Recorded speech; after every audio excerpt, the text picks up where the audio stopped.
হরে কৃষ্ণ। আমরা শ্রী চৈতন্য ভাগবত থেকে ধারাবাহিকভাবে পাঠ করছি। গতকাল আমরা শেষ করেছি আদিখণ্ড, আজ মধ্যখণ্ড থেকে আমরা পাঠ শুরু করব। নমো বিষ্ণুপদায় কৃষ্ণপৃষ্ঠায় ভূতলে শ্রীমতে ভক্তিবেদান্ত স্বামিনীতি নামিনে। নমস্তে সরস্বতী দেবে গৌরবাণী প্রচারিণে निर्विशेष शून्यवादी पाश्चात्य देश तारिणी। श्रील प्रभुपाद की जय। जय श्री कृष्ण चैतन्य प्रभु नित्यानंद श्री अद्वैत गदाधर श्रीवासादि गौर भक्तवृंद। हरे कृष्ण कृष्ण कृष्ण हरे हरे, हरे राम राम राम हरे हरे।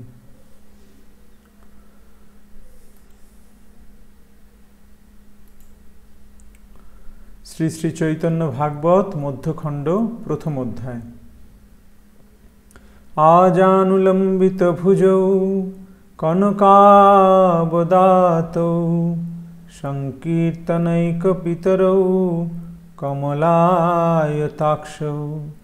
विश्वम्भरौ द्विजवरौ जुगधर्मपालौ वंदे जगत्प्रियकरौ करुणावतारौ।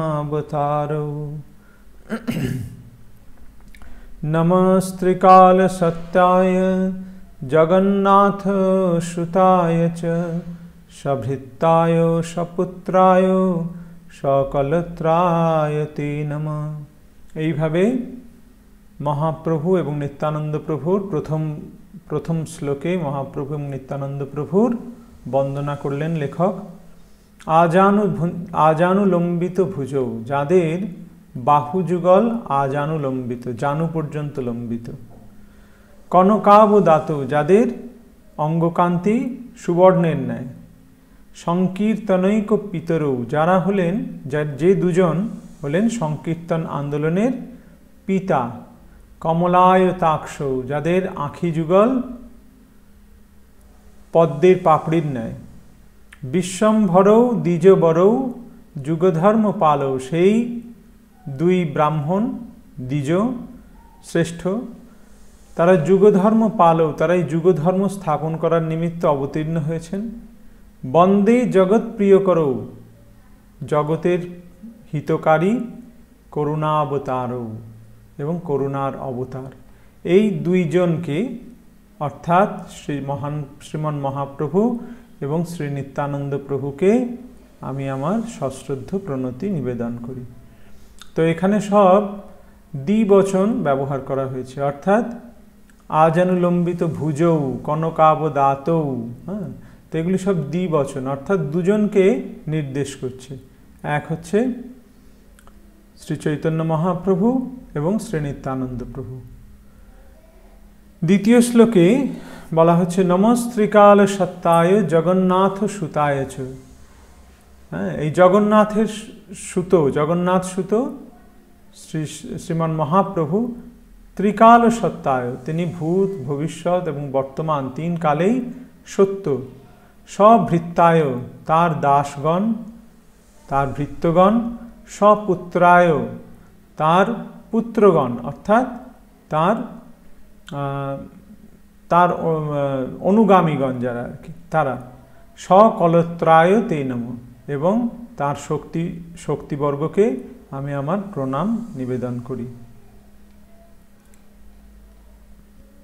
জয় জয় জয় বিশ্বম্ভর দ্বিজরাজ, জয় বিশ্বম্ভর প্রিয় বৈষ্ণব সমাজ। গৌরচন্দ্র জয় ধর্ম সেতু মহাধীর, জয় সংকীর্তনময় সুন্দর শরীর। জয় নিত্যানন্দের বান্ধব ধন প্রাণ, জয় গদাধর অদ্বৈতের প্রেম ধাম। জয় শ্রী জগদানন্দ প্রিয় অতিশয়, জয় বক্রেশ্বর কাশী ঈশ্বরের হৃদয়। জয় জয় শ্রীবাসাদি প্রিয় বর্গনাথ, জীব প্রতি কর প্রভু শুভ দৃষ্টিপাত। মধ্যখণ্ড কথা যেন অমৃতের খণ্ড, যে কথা শুনিলে ঘুচে অন্তর পাষণ্ড। এইভাবে মহাপ্রভু এবং তার পার্শ্বদ পরিকরগণের বন্দনা করলেন লেখক। এবং তারপরে বলছেন, আশীর্বাদ করছেন যে মধ্যখণ্ড কথা যেন অমৃতের খণ্ড, এই মধ্যখণ্ড যেন অমৃতের খণ্ড। শ্রবণ করলে কি হয়? যে কথা শুনিলে ঘুচে অন্তর পাষণ্ড। আমাদের প্রত্যেকের অন্তরে এক পাষণ্ড রয়েছে, এক অসুর লুকিয়ে রয়েছে, যে আমাদেরকে কৃষ্ণ ভজনে সর্বদা বিমুখ করে রাখে। সেই কথা শুনলে, মহাপ্রভুর এই কথা, মধ্যখণ্ডের কথা শ্রবণ করলে সে অন্তরের সেই পাষণ্ডী ভাব বিনাশ হয়। মধ্যখণ্ড কথা ভাই শুনো একচিত্তে, সংকীর্তন আরম্ভ হইল যেন মতে। গয়া করি আইলেন শ্রী গৌর সুন্দর, পরিপূর্ণ ধ্বনি হইল নদিয়া নগর। মধ্যখণ্ডে সূত্রপাত হচ্ছে সংকীর্তন আন্দোলনের সূত্রপাত।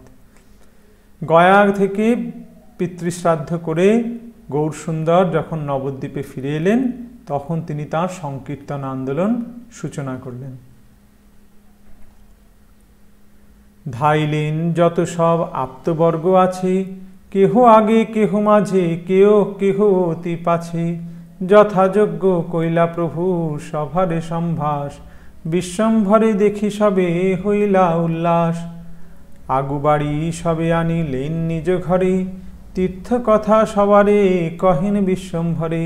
মহাপ্রভু যেই গয়া থেকে ফিরে এলেন, সমস্ত তার আত্মীয় স্বজন শুভাকাঙ্ক্ষী সকলেই ছুটলেন তাকে দর্শন করার জন্য। আর সবাই তাকে তাদের বাড়িতে নিয়ে যাওয়ার জন্য নিয়ে যেতে লাগলেন। সবাইকে মানে যে যার নিজের বাড়িতে মহাপ্রভুকে আগে নিয়ে যেতে চান। আগেকার দিনে যখন কেউ তীর্থযাত্রা করতে যেতেন, সকলে তীর্থযাত্রা করতে পারতেন না, তো যারা তীর্থ দর্শন করে আসতেন তাদেরকে এইভাবে লোকে সেবা করত। তাদের পা ধুইয়ে দিত, তাদেরকে ঘরে নিয়ে যেত, তাদেরকে সেবা করত। এইভাবে তারা তীর্থযাত্রার যে ফল, সেই ফল তারা লাভ করত। তো মহাপ্রভুকে সকলেই তাদের বাড়িতে নিয়ে যেতে চান। তীর্থকথা সবারই কহেন বিশ্বম্ভরে, এবং তীর্থে কি কি হলো সেই কথা মহাপ্রভু সকলকে বলছেন। প্রভু বলে তোমা সবা কার আশীর্বাদে, গয়া ভূমি দেখিয়া আইনু নির্বিরোধে। পরম সুনম্র হই প্রভু কথা কয়, সবে তুষ্ট হইলা দেখি প্রভুর বিনয়। প্রভু যখন বিদ্যার বিলাস করছিলেন নবদ্বীপে, তখন তিনি ছিলেন উদ্ধতের চূড়ামণি। সকলেই তাকে জানত নিমাই পণ্ডিত, অত্যন্ত গর্বোদ্ধত। এখন গয়াভূমি থেকে যখন তিনি তীর্থ করে ফিরে এলেন, তখন তিনি অত্যন্ত সুনম্র হয়ে গেছেন। তার এই ব্যবহার দেখে সমস্ত আপ্তবর্গ, সমস্ত আত্মীয় স্বজন, পরিবার প্রতিবেশী সকলে অবাক হয়ে গেল। সবে তুষ্ট হইলা দেখি প্রভুর বিনয়। শিরে হস্ত দিয়া কেহ চিরজীবী করে, সর্ব অঙ্গে হস্ত দিয়া কেহ মন্ত্র পড়ে। কেহ বক্ষে হস্ত দিয়া করে আশীর্বাদ, গোবিন্দ শীতলানন্দ করুণ প্রসাদ। সকলে তাকে আশীর্বাদ করছেন। সমস্ত বয়োজ্যেষ্ঠ নদিয়াবাসী তারা মহাপ্রভুকে আশীর্বাদ করছেন, মাথায় হাত দিয়ে বলছেন চিরজীবী হও। সর্ব অঙ্গে হাত বুলিয়ে দিচ্ছেন।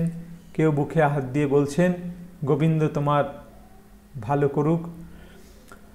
হইলা আনন্দময়ী শচী ভাগ্যবতী, পুত্র দেখি হরিসেনা জানে আছে কতি। লক্ষ্মীর জনক কুলে আনন্দ উঠিল, পতিমুখ দেখিয়া লক্ষ্মীর দুঃখ গেল।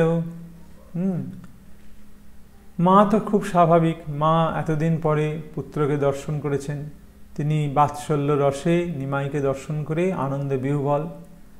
আর লক্ষ্মী বিষ্ণুপ্রিয়া দেবী, তিনি তার পতিকে দর্শন করে অত্যন্ত আনন্দে হয়ে গেছেন। হ্যাঁ, সকল বৈষ্ণবগণ হরিষ হইলা, দেখিতেও সেইখানে কেহ কেহ গেলা। আর সেই খবর যখন বৈষ্ণবদের কাছে গেল, তখন সমস্ত বৈষ্ণব মণ্ডলী তারা দর্শন করতে এলো। কেউ কেউ তখনই এলো, কেউ পরে এলো। বিদায় দিলেন সবে গেলা নিজবাস, সবারে করি প্রভু বিনয় সম্ভাস। বিদায় দিলেন সবে গেলা নিজবাস। সকলের সঙ্গে মহাপ্রভু মিষ্টি কথা বললেন এবং সকলে তারপর যে যার ঘরে ফিরে গেল। বিষ্ণু ভক্ত গুটি দুই চারিজন লইয়া রহ কথা কহিবারে বসিলেন গিহা। প্রভু বলে বন্ধু সব শুনো কহি কথা, কৃষ্ণের অপূর্ব যে দেখিলু যথা তথা। কয়েকজন 2-4 বিষ্ণু ভক্তকে নিয়ে মহাপ্রভু বসে রইলেন এবং তাদেরকে তার অভিজ্ঞতার কথা বলতে লাগলেন। মহাপ্রভু বলছেন, হে বন্ধুগণ, তোমরা শ্রবণ করো, কৃষ্ণের যে অপূর্ব লীলা আমি দর্শন করলাম তা তোমাদের আমি বলছি। গয়ার ভিতর মাত্র হইলাম প্রবেশ, প্রথমেই শুনিলাম মঙ্গল বিশেষ। সহস্র সহস্র বিপ্র পড়ে বেদধ্বনি, দেখো দেখো বিষ্ণুপাদ দক তীর্থখানি। গয়ায় প্রবেশ করেই আমি মঙ্গল ধ্বনি শুনতে পেলাম। হাজার হাজার বিপ্র বেদ মন্ত্র উচ্চারণ করছেন। আর সেই বিষ্ণু পাদদক তীর্থ, বিষ্ণু পাদদক মানে বিষ্ণু চরণ চিহ্নে, বিষ্ণুর চরণ ধৌত যে জল, সেই বিষ্ণু পাদদক তীর্থ আমি দর্শন করলাম। পূর্বে কৃষ্ণ যবে কইলা গয়া আগমন, সেই স্থানে রহি প্রভু ধুইলা চরণ।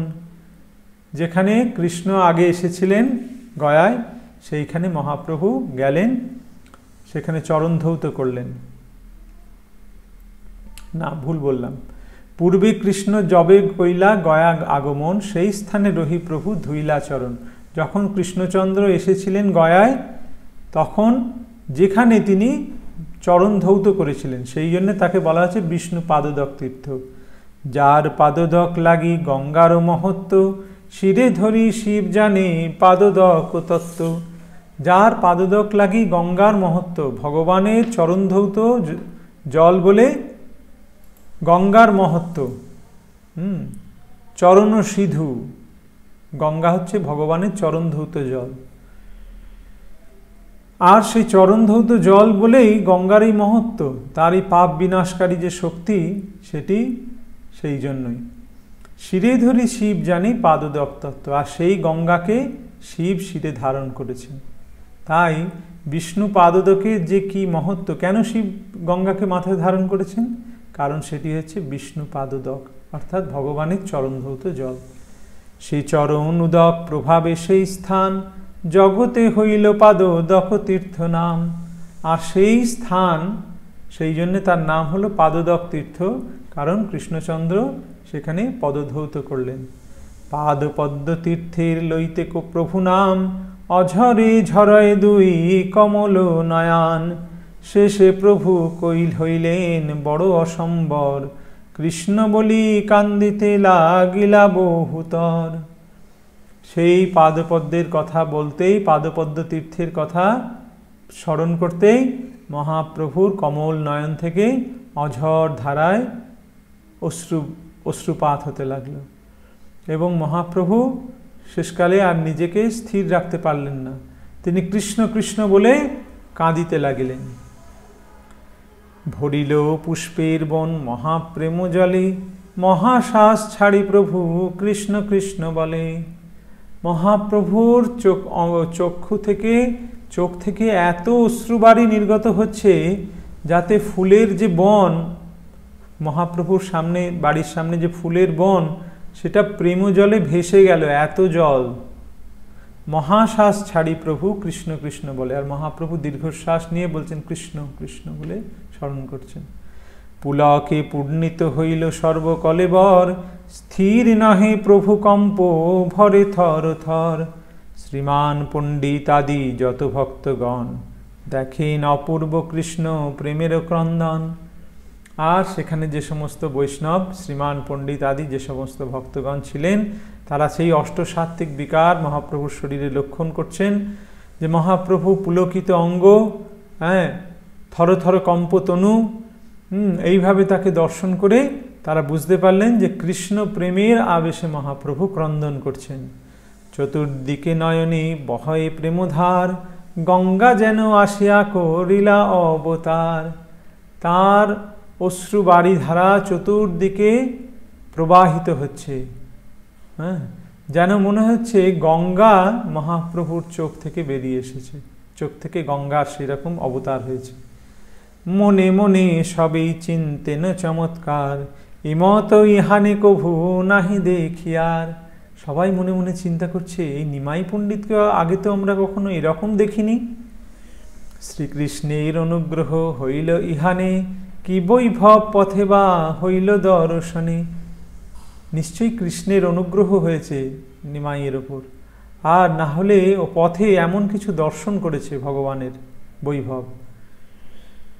বাহ্য দৃষ্টি প্রভুর হইল কতক্ষণে, শেষে প্রভু সম্ভাষা করিলা সবাসনে। তারপর মহাপ্রভুর বাহ্য দৃষ্টি ফিরে এলো এবং তিনি সকলের সঙ্গে কথা বললেন। প্রভু কহে, বন্ধু সব আজি ঘরে যাহ, কালী যথা বলি তথা আসিবারে চাহ। প্রভু বললেন যে আজ তোমরা সকলে ঘরে চলে যাও, কাল তোমরা আবার এসো। তোমা সভা সহিত নিভৃত এক স্থানে, মোর দুঃখ সকল করিব নিবেদনে। নিভৃত স্থানে তোমাদের সঙ্গে আলাপ করে আমি কালকে আমার সমস্ত মনের দুঃখ তোমাদের আমি বলবো। কালী সবে শুক্লাম্বর ব্রহ্মচারী ঘরে, তুমি আর সদাশী বাসী হো সত্তরে। মহাপ্রভু বলছেন যে আগামীকাল সন্ধ্যায় তোমরা শুক্লাম্বর ব্রহ্মচারীর গৃহে, তুমি আর সদাশিব, তুমি বলতে এখানে কাকে বোঝাচ্ছে বোঝা যাচ্ছে না, অর্থাৎ কোনো বৈষ্ণবকে বলছেন যে তোমরা দুজন এসো। সম্ভাষা করিয়া সবে করিলা বিদায়, যথা কার্যে রহিলেন বিশ্বম্ভর রায়। নিরবধি কৃষ্ণাবেশ প্রভুর শরীরে, মহাবিরক্তির প্রায় ব্যবহার করে। মহাপ্রভুর শরীরেই যেন মনে হচ্ছে সবসময় কৃষ্ণের আবেশ হচ্ছে। মহাবিরক্ত, কোনো কিছু তার ভালো লাগছে না, কোনো কিছুর প্রতি তার আসক্তি নেই। হ্যাঁ, নিরবধি কৃষ্ণাবেশ। বুঝিতে না পারে আই পুত্রের চরিত, তথাপিহ পুত্র দেখি মহা আনন্দিত। পুত্রের এই মতো আচরণ সচিমাতা বুঝতে পারছেন না, যে পুত্র আমার কেন এরকম হয়ে গেল। ভালো ছেলে তো গেল গয়া, সেখান থেকে ফিরে এসে এরকম কেন হয়ে গেল। কিন্তু তবুও পুত্রকে বহুদিন পরে দর্শন করে বাৎসল্য প্রেমে তিনি অত্যন্ত আনন্দিত। কৃষ্ণ কৃষ্ণ বলি প্রভু করয় ক্রন্দন, আই দেখে অশ্রু জলে ভরিল অঙ্গন। হরি বল।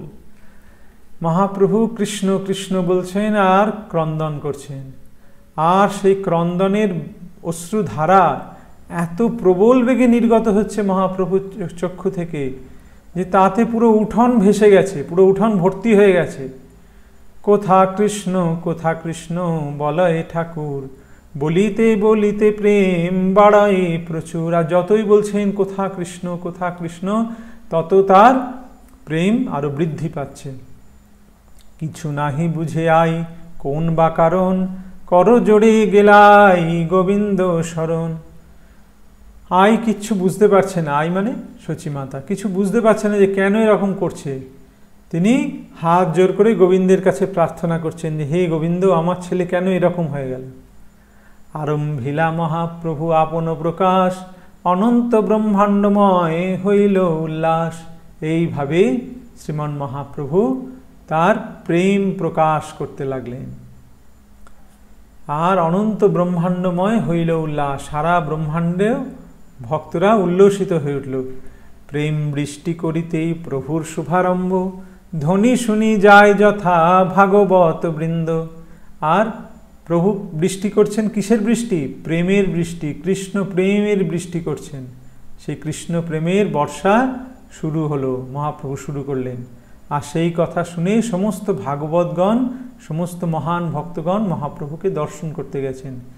যেসব বৈষ্ণব গেলা প্রভু দর্শনে, সম্ভাষা করিলা প্রভু তা সবার শনে। যারাই এলেন তার সঙ্গে দর্শন করতে, যেসব বৈষ্ণবরা, সকলের সঙ্গে মহাপ্রভু কথা বললেন। কালী শুক্লাম্বর ঘরে মিলিবা আসিয়া, মোর দুঃখ নিবেদিমু নিভৃতে বসিয়া।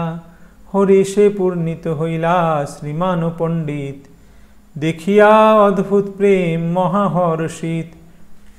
হ্যাঁ, ওই যে আগে বলছিলেন যে তোমরা দুজনে আসবে, এই শ্রীমান পণ্ডিত আর সদাশিব, এদের দুজনকে আসতে বলেছিলেন পরের দিন সন্ধ্যায় শুক্লাম্বর ব্রহ্মচারীর গৃহে। তো আবার বলছেন কালী শুক্লাম্বর ঘরে মিলিবা আসিয়া, তোমরা কালকে শুক্লাম্বর ব্রহ্মচারীর ঘরে আসবে, আর আমি আমার সমস্ত দুঃখের কথা তোমাদের বলবো। সেই কথা শুনে শ্রীমান পণ্ডিত অত্যন্ত আনন্দিত হলেন। যথাকৃত্য করি উষ কালে সাজি লইয়া, চলিলা তুলিতে পুষ্প হরষিত হইয়া। এক কুন্দ গাছ আছে শ্রীবাস মন্দিরে, কুন্দরূপে কিবা কল্প তরু অবতরে। ভোরবেলা ঘুম থেকে উঠে শ্রীমান পণ্ডিত পুষ্পচয়নে চললেন শ্রীবাস অঙ্গনে। শ্রীবাস ঠাকুরের বাড়িতে অঙ্গনে একটি সুন্দর কুন্দ গাছ আছে। সেটি কোনো সাধারণ কুন্দ গাছ নয়, সেটি হচ্ছে কল্পতরু গাছ। কল্পতরু রূপে কিবা কুন্দ রূপে কিবা কল্পতরু অবতরে। যত এক বৈষ্ণব তোলে তুলিতে না পারে, অক্ষয় অব্যয় পুষ্প সর্বক্ষণ ধরে। আর সেটি হচ্ছে কল্পতরু বৃক্ষ। এত ফুল যে সমস্ত বৈষ্ণব সেখান থেকে ফুল তুলছে, কিন্তু ফুল শেষ হচ্ছে না। অক্ষয় অব্যয় পুষ্প সর্বক্ষণ ধরে, যত তুলে নিচ্ছে তত ফুল হয়ে যাচ্ছে। উষকালে উঠিয়া সকল ভক্তগণ, পুষ্প তুলি বারে আসি হইলা মিলন। সমস্ত বৈষ্ণব মণ্ডলী সেই শ্রীবাস অঙ্গনে সকালবেলা যায়, গিয়ে সেই কুন্দ গাছ থেকে ফুল চয়ন করে, পুষ্প চয়ন করে। সবেই তোলেন পুষ্প কৃষ্ণ কথা রসে, গদাধর গোপীনাথ রামাই শ্রীবাসে। সমস্ত বৈষ্ণবরা সেখানে যান, সেখানে গদাধর পণ্ডিত আসেন, গোপীনাথ আচার্য আসেন, হ্যাঁ, রামাই পণ্ডিত আসে, শ্রীবাস পণ্ডিত আসে। আর যখন তারা ফুল চয়ন করেন, ফুল তোলেন যখন, তখন তারা নিজেদের মধ্যে কৃষ্ণ কথা বলতে থাকেন। ভক্তরা যখন নিজেদের মধ্যে দেখা হয়, তারা কৃষ্ণ কথা ছাড়া আর অন্য কোনো কথাতে রুচি রাখেন না। আমরা কি করি? আমরা একজনের সঙ্গে আরেকজনের দেখা হলেই জাগতিক কথা, জড় কথা আলোচনা করি। কিন্তু যারা ভগবানের শুদ্ধ ভক্ত, তারা সব সময় সর্ব অবস্থাতেই একে অপরের সঙ্গে কৃষ্ণ কথা রসে তারা সময় কাটান। হ্যাঁ নই সময় আসি শ্রীমান পণ্ডিত, হাসিতে হাসিতে আসি হইলা বিদিত। সেই সময় সেখানে এসে উপস্থিত হলেন শ্রীমান পণ্ডিত। শ্রীমান পণ্ডিতকে মহাপ্রভু বলেছেন, আর শ্রীমান পণ্ডিত মহাপ্রভুর সেই প্রেম বিকার লক্ষণ করেছেন। তাই শ্রীমান পণ্ডিত হাসতে হাসতে সেখানে এসে উপস্থিত হলেন। সবেই বলেন আজি বড় দেখি হাস্য, শ্রীমান কহেন যে আছে কারণও অবশ্য। সবাই বলছে কি ব্যাপার শ্রীমান, তুমি এত হাসছো কেন? শ্রীমান বলছেন কারণ আছে, কারণ আছে। কহ দেখি বলিলেন ভাগবতগণ, শ্রীমান পণ্ডিত বলে শুনহ কারণ। পরম অদ্ভুত কথা মহা অসম্ভব, নিমাই পণ্ডিত হইলা পরম বৈষ্ণব। শ্রীমান পণ্ডিত বলছেন যে এক অদ্ভুত কথা, এক মহা অসম্ভব কাণ্ড ঘটেছে। যে নিমাই পণ্ডিত ছিল বিদ্যার রসে গর্বোদ্ধত, উদ্ধতের চূড়ামণি, সেই নিমাই পণ্ডিত পরম বৈষ্ণব হয়ে গেছে। গয়া হইতে আইলেন সকল কুশলে, শুনি আমি সম্ভাষিতে গেলাম বিকালে। তিনি গয়া থেকে এসেছেন শুনে আমি বিকালবেলা তার বাড়িতে গেলাম তার সঙ্গে দেখা করতে। পরম বিরক্ত রূপ সকল সম্ভাস, তিলার্ধে কৌদ্ধত্বের নাহিক প্রকাশ। হ্যাঁ, বলছে পরম বিরক্ত, কোনো বিষয়ের প্রতি তার আসক্তি নেই। তিলার্ধে ঔদ্ধত্যের নাহিক প্রকাশ, সে ঔদ্ধত্য কোথায়? সেই নিমাই পণ্ডিতের সে ঔদ্ধত্যের এক বিন্দু আর নেই। নিভৃতে কহিতে লাগিলেন কৃষ্ণ কথা, যে যে স্থানে দেখিলেন যে অপূর্ব যথা। পাদপদ্ম তীর্থের লইতে মাত্র নাম, নয়নের জলে সব পূর্ণ হইল স্থান। শ্রীমান পণ্ডিত বলছেন যে সে এক অপূর্ব কথা। আমাকে পেয়ে নিভৃতে কৃষ্ণ কথা বলতে আরম্ভ করলেন। যেখানে যেখানে যা কিছু অপূর্ব জিনিস দর্শন করেছেন সব আমাকে বললেন। আর পাদপদ্ম তীর্থ অর্থাৎ গয়া তীর্থের কথা শ্রবণ করে বলতে বলতে নয়নের জলে তার সেই স্থান, সমস্ত স্থান পূর্ণ হয়ে গেল। সর্ব অঙ্গ মহাকম্প পুলকে পূর্ণিত, হা কৃষ্ণ বলিয়া মাত্র পড়িলা ভূমিতে। সর্বাঙ্গে মহাকম্প। আর এই কথা বলে কৃষ্ণ কৃষ্ণ বলতে বলতে তিনি মহাকম্প মহাপুলক তার শরীরে দৃষ্ট হলো। হা কৃষ্ণ বলতে বলতে তিনি মূর্ছিত হয়ে ভূমিতে পড়ে গেলেন। সর্ব অঙ্গে ধাতু নাহি হইলা মূর্ছিত, কতক্ষণে বাহ্য দৃষ্টি হইলা চমকিত। শেষে যে বলিয়া কৃষ্ণ কান্দিতে লাগিলা, হেন বুঝি গঙ্গা দেবী আসিয়া মিলিলা। তারপরে যখন তিনি মূর্ছিত হয়ে গেলেন, কিছুক্ষণ পরেই যখন তার চেতনা ফিরে এলো, আবার উঠে বসে বলতে লাগলেন কৃষ্ণ কৃষ্ণ বলে আবার কাঁদতে লাগলেন। আর যেন মনে হলো গঙ্গা দেবী তার নয়নে এসে অধিষ্ঠান করেছেন। এত জল তার নয়ন থেকে নির্গত হচ্ছে। যে ভক্তি দেখিল আমি তাহার নয়নে, তাহানে মনুষ্য বুদ্ধি নাহি আর মনে। যে তার মধ্যে যে ভক্তি আমি দর্শন করলাম, তাতে তাকে আর আমার মানুষ বলে মনে হয় না। সবেই কথা কহিলেন বাহ্য হইলে, শুক্লাম্বর ঘরে কালী মিলিবা সকালে। আর বললেন যে তোমরা সকলে, যখন তার জ্ঞান ফিরে এলে, যে তোমরা কাল সকালে শুক্লাম্বর ঘরে এসে আমার সঙ্গে দেখা করবে। তুমি আর সদাশিব পণ্ডিত মুরারি, তোমা সবা স্থানে দুঃখ কহিব করিব গোহারি। শ্রীমান পণ্ডিত বলছেন আমাকে বলেছে, সদাশিবকে বলেছেন এবং মুরারি পণ্ডিতকে বলেছেন সেখানে যেতে, শুক্লাম্বর ব্রহ্মচারীর গৃহে সকালবেলা।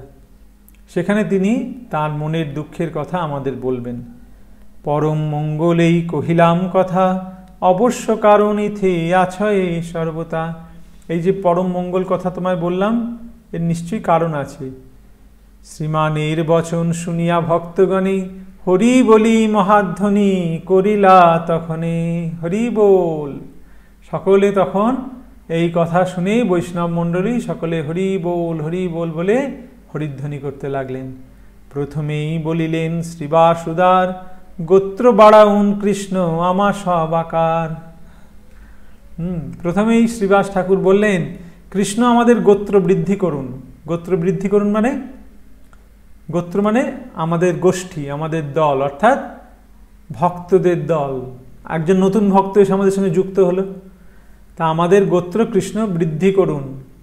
গোত্রং না বর্ধতাম, আমাদের বংশ বা গোষ্ঠী বৃদ্ধি লাভ করুক। আনন্দে করেন সবে কৃষ্ণ সংকথন, উঠিল মঙ্গল ধ্বনি পরম মোহন। আর তখন সকলেই কৃষ্ণের কথা বলতে লাগলেন এবং পরম মঙ্গল ধ্বনি হতে লাগলো। তথাস্তু তথাস্তু বলে ভাগবতগণ, সবেই ভজুক কৃষ্ণ চন্দ্রের চরণ। সমস্ত ভাগবতগণ বলছেন তথাস্তু তথাস্তু, সকলেই কৃষ্ণচন্দ্রের চরণ ভজনা করুক। ভগবানের শুদ্ধ ভক্ত পরম ভাগবত যারা, তারা চান যে জগতে সকল মানুষ কৃষ্ণের ভক্ত হোক। হেনমতে পুষ্পতুলি ভাগবতগণ, পূজা করিবারে সবে করিলা গমন। শ্রীমান পণ্ডিত চলিলেন গঙ্গা তীরে, শুক্লাম্বর ব্রহ্মচারী তাহান মন্দিরে। এইভাবে সকালবেলা এসে, ভোরবেলা ফুল তোলার সময় এসে শ্রীমান পণ্ডিত প্রকৃতপক্ষে কি করলেন, সমস্ত বৈষ্ণব মণ্ডলীকে সেই সুখবর দিয়ে গেলেন। তারপরে শ্রীমান পণ্ডিত গঙ্গা তীরে চললেন শুক্লাম্বর ব্রহ্মচারী গৃহে। শুনিয়া সে সব কথা প্রভু গদাধর, শুক্লাম্বর গৃহপ্রথি চলিলা সত্তর। কি আখ্যান কৃষ্ণের কহেন শুনি গিয়া, থাকিলেন শুক্লাম্বর গৃহে লুকাইয়া। আর সকলেরই তখন কৌতূহল। গদাধর পণ্ডিত শুনেছেন যে এরকম বলবে, তো গদাধর পণ্ডিত তখন কি করলেন, তিনিও চললেন শুক্লাম্বরের গৃহে। আর ঘরের মধ্যে গিয়ে তিনি লুকিয়ে থাকবেন, ভাবছেন লুকিয়ে লুকিয়ে শুনবো কি বলে। থাকিলেন শুক্লাম্বর গৃহে লুকাইয়া, কারণ মহাপ্রভু তিনজনকে যেতে বলেছেন, সবাই গেলে মহাপ্রভু হতে পারেন। সদাশিব মুরারি শ্রীমান শুক্লাম্বর, মিলিলা সকল যত প্রেম অনুচর। সদাশিব, মুরারি পণ্ডিত, আর শ্রীমান পণ্ডিত, আর শুক্লাম্বর, এবং আর এরা সব প্রেম অনুচর, ভগবানের প্রেমের অনুচর এরা। তো এরা সকলে এক জায়গায় হলো। হেনই সময় বিশ্বম্ভর দ্বিজরাজ, আসিয়া মিলিল হেথা বৈষ্ণব সমাজ। পরম আনন্দে সবে করেন সম্ভাস, প্রভুর নাহিক বাহ্য দৃষ্টি পরকাশ। সেই সময় শ্রী গৌরহরি সেখানে এসে উপস্থিত হলেন, তার কোনো দিকে দৃষ্টি নেই। দেখিলেন মাত্র প্রভু ভাগবতগণ, পড়িতে লাগিলা শ্লোক ভক্তির লক্ষণ।